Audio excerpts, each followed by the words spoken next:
Buenas tardes, noches o lo que sea, depende de dónde nos ven. Este es un programa producido entre el equipo de comunicación del Fondo de Cultura, que estamos aquí en nuestra condición de voluntarios, porque por eso estamos. A favor de levantar la mano a los voluntarios. ¿Quedó claro? Este es un programa que producimos. Perdón, parece más así como... Va de nuevo. ¿Verdad que levanten todos la mano los de voluntarios. ¿Verdad que todos son voluntarios? Algo, parpadeen 3 veces y se sienten obligados. Bien. ¿Verdad que vienen por su libre? En esta producción con la 4TV, que es una televisión partidaria que está siendo reproducida por las redes de la Brigada para la Libertad, el Instituto de Formación de Morena y por posiblemente la Escuela de Cuadros del Chavismo en Caracas. Somos voluntarios y hacemos este programa para seguir con la idea de que izquierda que no lee no es izquierda, es cualquier otra cosa. Y la idea es recomendar a lo largo de este programa lecturas posibles. Pueden hacernos caso, no hacernos caso, o de a tiro se equivocaron viendo este programa y ni nos pelen, pues, ¿no? Pero la intención es clara y los que estamos aquí les traemos una serie de propuestas de lectura más o menos clara y un poco indicando dónde pueden conseguir o encontrar los libros, porque muchas veces ese es el problema. Ok, arrancamos. ¿Quién? Adri, tú primero. Okay. Adelante, Adri. Bueno, yo traje a Mario Benedetti. Es un libro nostálgico porque creo que es mi primer libro favorito de la vida. O sea que yo empecé a leer de niña, pero es el primer libro que yo dije, este va a ser mi favorito para siempre.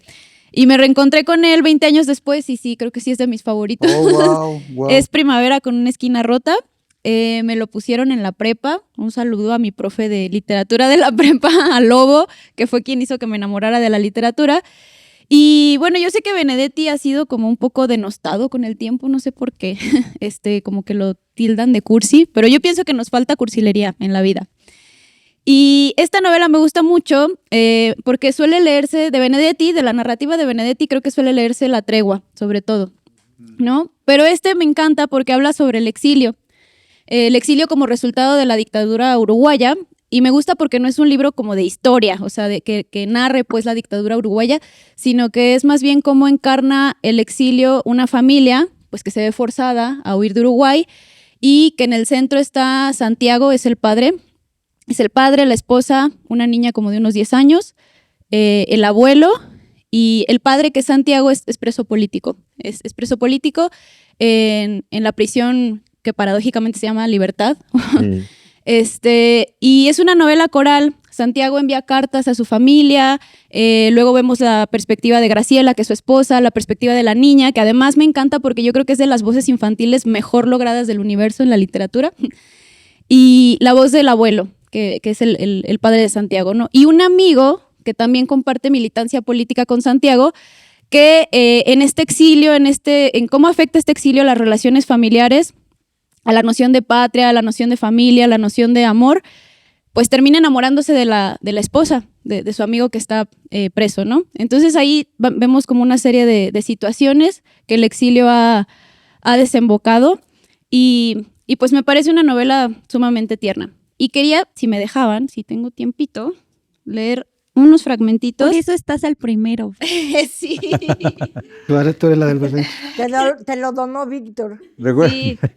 Y además se me olvidaba, ¿saben quién también es personaje? El Benedetti mismo. Benedetti intercala algunas crónicas sobre el exilio que él mismo vivió en diferentes países, sobre personajes con los que se encontró en Cuba, en México, en Perú. Entonces también es como una ventana a su biografía muy hermosa.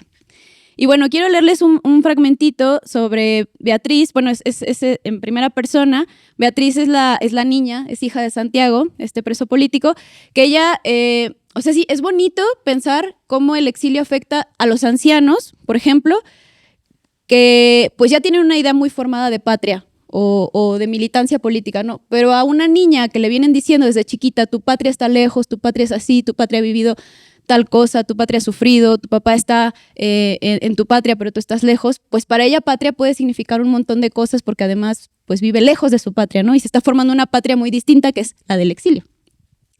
Y entonces Beatriz se pregunta como muchas veces sobre el lenguaje que la rodea. Y este capítulo es sobre la palabra libertad. Libertad es una palabra enorme. Por ejemplo, cuando terminan las clases se dice que una está en libertad. Mientras dura la libertad, una pasea, una juega, una no tiene por qué estudiar. Se dice que un país es libre cuando una mujer cualquiera o un hombre cualquiera hace lo que se le antoja. Pero hasta los países libres tienen cosas muy prohibidas. Por ejemplo, matar. Eso sí, se pueden matar mosquitos y cucarachas y también vacas para hacer churrascos. Libertad quiere decir muchas cosas. Por ejemplo, si una no está presa, se dice que está en libertad. Pero mi papá está preso y sin embargo está en libertad, porque así se llama la cárcel donde está hace ya muchos años. A eso el tío Rolando lo llama que sarcasmo. Mi papá es un preso, pero no porque haya matado o robado o llegue tarde a la escuela. Graciela, que es mi mami, dice que mi papá está en libertad, o sea, está preso, por sus ideas. Parece que mi papá era famoso por sus ideas. Yo también a veces tengo ideas, pero todavía no soy famosa. Por eso no estoy en libertad, o sea que no estoy presa. Si yo estuviera presa, me gustaría que 2 de mis muñecas, la Toti y la Mónica, fueran también presas políticas. O sea que la libertad es una palabra enorme. Graciela dice que ser un preso político como mi papá no es ninguna vergüenza, que es casi un orgullo. ¿Por qué casi? ¿Es orgullo o es vergüenza? ¿Le gustaría que yo dijera que es casi vergüenza? Yo estoy orgullosa, no casi orgullosa, de mi papá, porque tuvo muchísimas ideas, tantas y tantísimas ideas que lo metieron preso por ellas. Yo creo que ahora mi papá seguirá teniendo ideas, tremendas ideas, pero es casi seguro que no se las dice a nadie, porque si las dice, cuando salga de libertad, para vivir en libertad, lo pueden meter otra vez en libertad. ¿Ven cómo es enorme? Muy bueno. Qué bonito. Qué La fama de Benedetti Cursi la inició la ofensiva de la revista Vuelta. Ofensiva, asociada con los periódicos como el suplemento del Novedades, etcétera, etcétera, que decían, ese poeta Cursi, y era un problema de distanciamiento político. Y panfletario, también lo acusaban de panfletario. Si te quiero es porque sos mi amor, mi cómplice y todo, y en la calle codo a codo somos mucho más que dos. Al que no le gusta, vaya y chinga a su madre. Sí. O sea, por Dios. Qué belleza. Pronto. Que se vaya Claro. vuelta. Al que no le guste tiene atole en las venas. Voy a recuperar unos minutos a toda velocidad contando la historia de la única vez en que los Estados Unidos fueron invadidos, que es la historia de Villa en Columbus. La historia es bien sencilla. Pueden leerla a partir de varios textos. El mejor es el que yo escribí, o sea que si tienen por ahí el Pancho Villa, los 2 capítulos dedicados a Columbus son muy precisos. Pero hay una versión norteamericana muy interesante que se llama Intervención, de un historiador militar norteamericano bastante serio. De cualquier manera, en rapidísimo resumen, en mayo del 16, con la división del norte ya desarticulada, Villa en la guerrilla, ya se ha disuelto, ya ganaron los carrancistas la guerra en el norte, Villa aparece de la nada junto con una brigada de combatientes de la división del norte, cruza la frontera clandestinamente por las cruces y ataca en la noche el pueblo de Columbus, que es básicamente un reducto militar de la caballería norteamericana. Lo hace por 3 razones, hasta podemos recordar, que es, va a cobrarles una deuda a unos canallas gringos que le vendieron armas y no se las entregaron, que tienen su base ahí, va a darles un golpe a los norteamericanos, que para esos momentos están haciendo campaña declaradamente pro-carrancista para crearle un problema a Carranza. El problema de, ahí los tienes, ¿ahora qué van a hacer? Llega en la noche, golpea, incendia y se retira sin bajas. Se produce además una historia paradójica que es, lo persigue la caballería norteamericana, pero los cuacos villistas más chiquitos y más adictos a la lomería y al cerro se burlan de ellos hasta decir. Y ahí empieza la historia de la expedición punitiva. La expedición punitiva es la entrada en territorio mexicano de 3 columnas del ejército norteamericano que cuestionan la supuesta independencia de Carranza respecto a los gringos y que entran a perseguir a Villa en venganza, cosa que no lograrán a lo largo de un año. más allá del hecho, la memoria permanece. La memoria es: Villa llegó, entró, disparó, arrasó y se fue. En el contrapeso histórico, Gregorio Seltzer registra 130 intervenciones norteamericanas en el siglo XIX y en el siglo XX en América Latina. Entre ellas 3 contra México. Y sigue Venezuela. Entonces, que quede claro, es motivo de extraño orgullo y pasión mexicana el que Villa haya ido y les haya dado un putazo donde más les duele. La única. La única. La única, La única. exactamente. Y la ahí se única las vez. dejamos de regalo. Y sin bajas, qué maravilla. ¿Qué traes tú, Ena? Yo traigo, sí, el bardo y el bandolero. A mí me encanta hablar de bandidos. Tengo una fascinación extraña por los bandidos, me gustan muchísimo.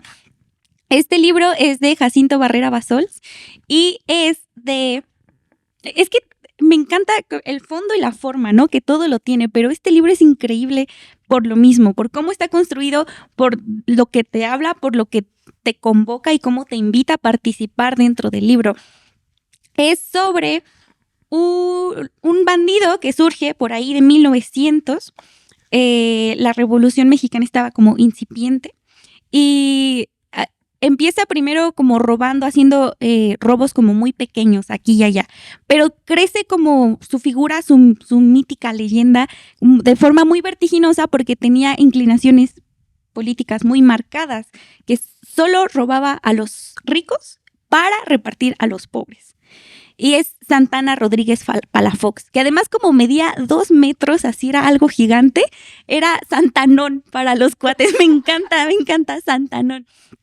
Entonces empieza así, como de forma muy famosa, ¿no? Era así contado a voces.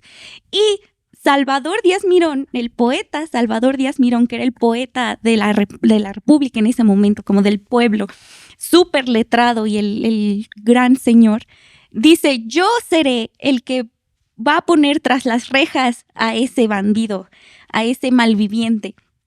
Y empieza toda una estrategia de persecución de Salvador Díaz Mirón para tratar de atrapar a Santanón.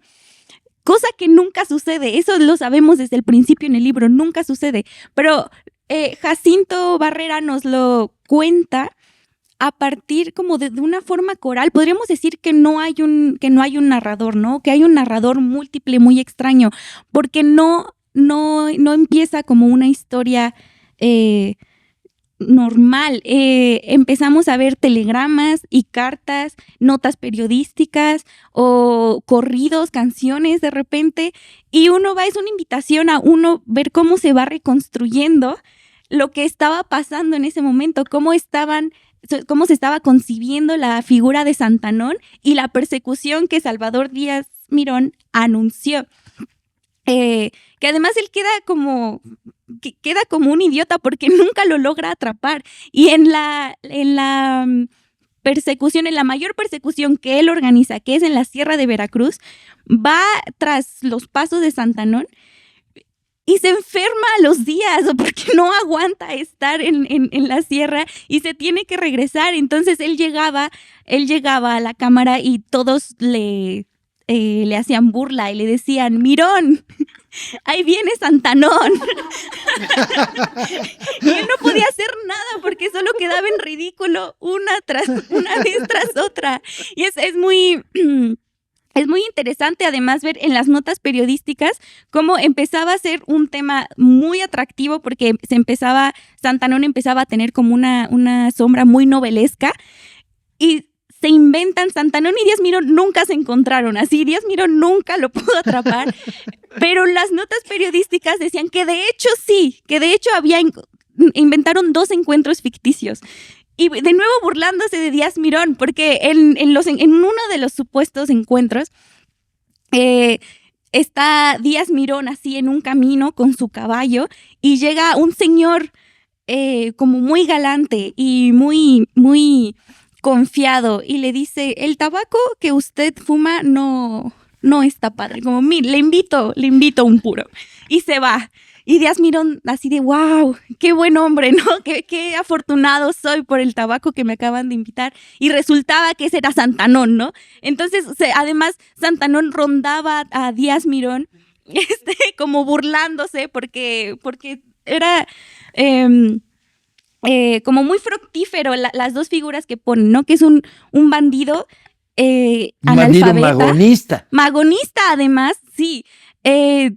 Analfabeta contra el poeta así letrado que era como heredero además de todas las letras mexicanas, exquisitos, y que lo iba a atrapar, ¿no? Qué buen rato se pueden pasar así leyendo El bardo y el bandolero. Es muy, muy, muy ¿Cómo bello. lo consigues? En el Fondo de Cultura Económica. Y además es muy barato. No recuerdo cuánto cuesta, pero de verdad es muy barato, como 50 pesos, creo. Debes. Sí, sí, sí. Y es muy divertido, es muy bello, sí. Te robó un minuto, Ena. Perdóname, Eduardo. Eduardo. No te enojes. No hay ningunísimo problema. Gracias. Berrinche, Oye, berrinche.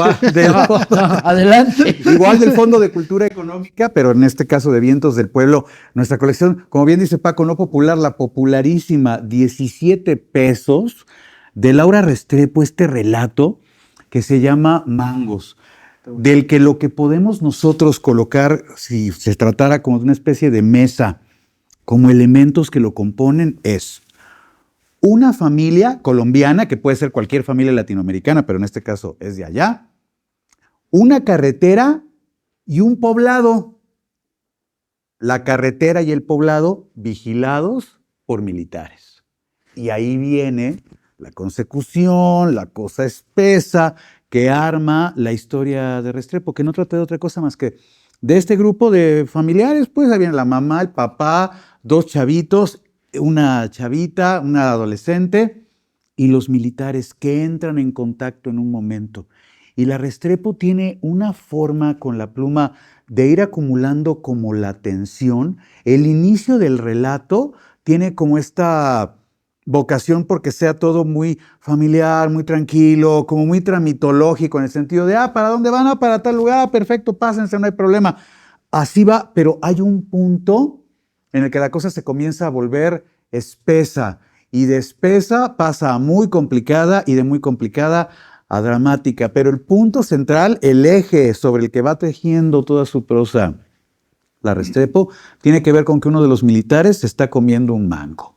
Y ahí está la descripción del mango, y ahí está todo lo que significa el sabor del mango, el jugo del mango, las minúsculas gotitas de mango que el militar, cuando dice ciertas cosas, lanza. Y es un súper relato. No puedo spoilear porque si digo lo que va a suceder, naturalmente se pierde toda la atención, pero ahí queda la súper recomendación. Qué grande relato, qué plumaza y qué historia. Sí, colombiana, pero puede ser absolutamente latinoamericana, ubicarse en cualquier sitio de nuestra región. Mangos de Laura Hay que Restrepo. decir bueno. que ganó el Premio Latinoamericano de Cuento Así y que es. nos cedió el cuento, Sí. Laura. Bien, Y ahí aclarar está. que no es la Bien. Laura Restrepo súper conocida, No, que es es una otra jovencita, Restrepo. es Sí, homónima. Exacto, no, es Es una escritora jovencísima. Debía haber empezado por ahí, que es una homónima de la famosa de Ángel de la Guarda. Que y de también lo Fila, bien ilustra, ¿no? dulcísima. ¿Ella también lo ilustra? Sí, ¿O no? sí. No, en este caso ella no ilustra. No, hasta donde sé no, pero ahora voy a checar quién hizo las ilustraciones. Laura Restrepo, niega, no. Estoy con toda rapidez tratando de ubicar el crédito de la ilustradora que no viene. Es que es Lo ella. cual implica Porque que es ella ella. los... Sí, es ella, Ajá, sí, nuevo Bien, dato. bárbara, Adri. Órale. Ahí está, mira, la mosca entonces dibujada por la misma Laura Restrepo. Tienes razón, porque si no vendría el crédito No, no, no, sí naturalmente es ella, del es ella. ilustrador. En algún momento, en alguna parte es dice. ella. Pues aquí hay una, bueno, en fin. Es una síntesis bárbara de su propio relato, llevado entonces desde Sí, su pluma, atrás su dice, inventiva atrás gráfica. dice. Bien. Retadora. ¿Qué? El que sí. Yo. Todos nos quedamos con ese libro de Retadora. Ese no lo conozco de la Quien Restrepo. está dispuesto, nuevo. bueno, quien está dispuesto a luchar hasta la muerte por su libertad puede venir con nosotros, le dijo sin exaltación alguna.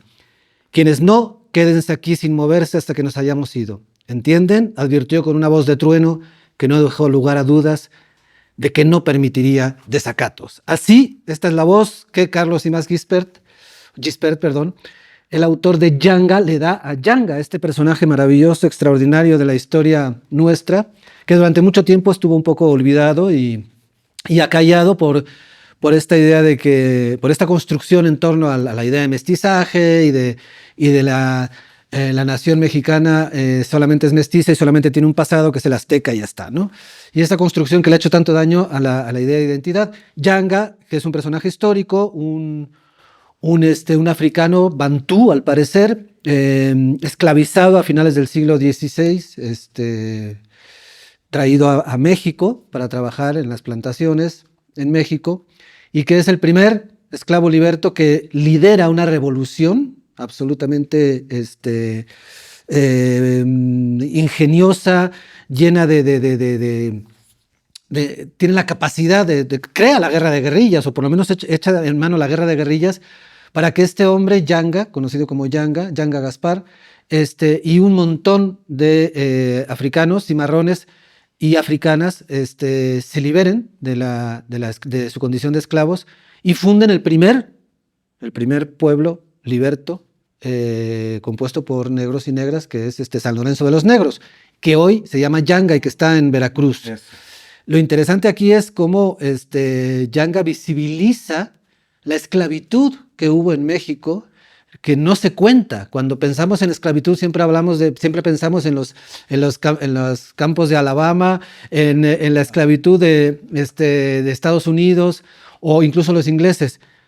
Hay otro libro también en la colección popular del Fondo de Cultura Económica que se llama Mongo Blanco de Carlos Bardem, que habla de cómo se enriquece la burguesía española y la corona española gracias al tráfico de esclavos de África a América. Es decir, los españoles fueron los principales uno de los principales responsables del tráfico de esclavos. Y esto de alguna manera queda oculto, queda invisibilizado y se nombra poco, y recientemente se empieza a recuperar esta memoria sobre lo que tiene que ver la presencia de lo que se llamó la tercera vía, la tercera cultura, que es los afrodescendientes, y Yanga como uno de los grandes héroes de esta comunidad que tiene mucha presencia en México, porque, insisto, funda el primer municipio liberto de negros y negras. Porque les gana la guerra. Les gana la guerra, una guerra de guerrillas. 17. Tiene que pactar. Finales del siglo XVI, principios del siglo XVII,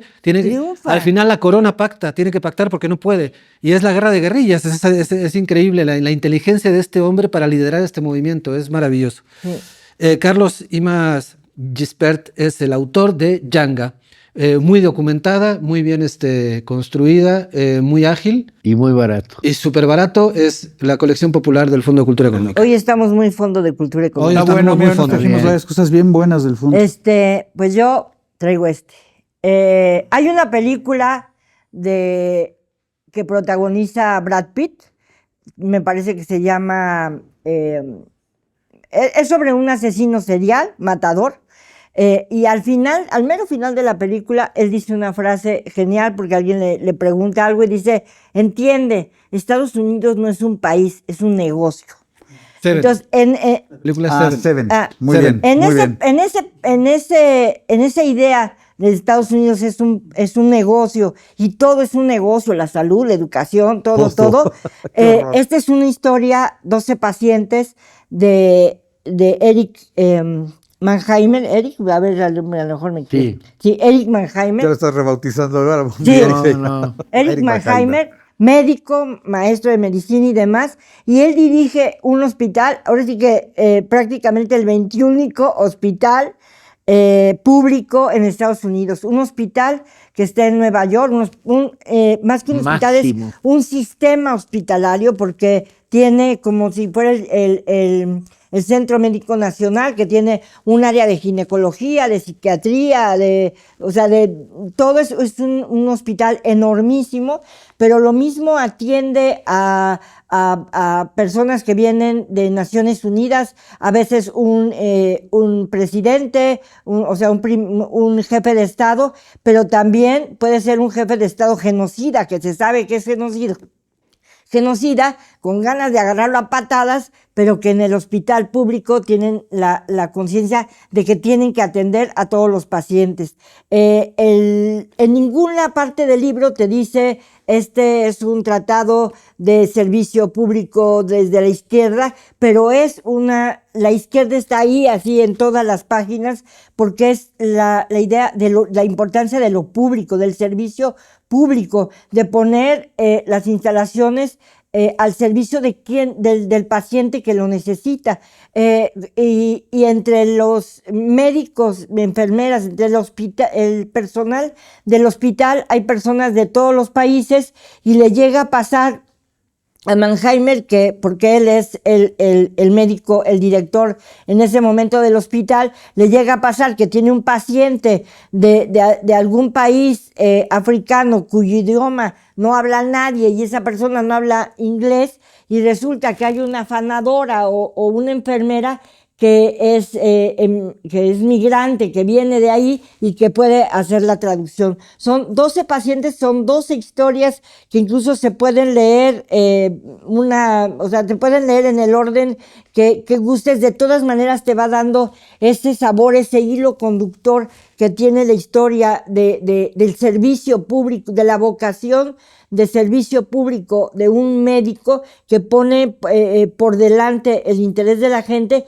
También llega a hablar, por ejemplo, de algunos pacientes que tienen efectos secundarios provocados por la industria, ¿cómo se llama? La industria farmacéutica, ¿no? Sí. Entonces, no es que tenga una enfermedad, es que su enfermedad ya es producto de que tomó durante no sé cuántos años esta enfermedad, esta medicina, pero esta medicina está diseñada para tener un efecto secundario, para que entonces puedas tomar la siguiente medicina, que es la que cura el efecto secundario. Y todo esto se va haciendo, y ese es parte de los temas que denuncia. Y hay una serie que se llama New Amsterdam, no sé en qué plataforma esté, la pueden buscar, es muy buena, no es una copia del libro, no son exactamente los casos que vienen en el libro que estén en la serie, pero la serie que incluso Mannheimer participa también como guionista en la serie, y entonces es el espíritu, por decirlo así, o la idea central de lo que se expone en este libro, también está traducida en la serie. Ambos, además no se contradicen, no es que si ven la serie ya les va a aburrir el libro, para nada, pero es un muy buen complemento y te lleva a seguir esa idea. 12 pacientes, Fondo de Cultura Económica, colección popular, de verdad es un libro imperdible, es como si fueran muchos cuentos, muchas historias cortas que vale la pena leer. Si a ustedes, compañeros que nos ven del otro lado de las cámaras, les interesa el tema de la salud como un tema fundamental que está imbricado con democracia, respeto a los derechos, igualitarismo, hay que leer a Mannheimer. Mannheimer es una demostración práctica de cuáles son las grandes batallas de aquellos que han elegido la salud como territorio de batalla.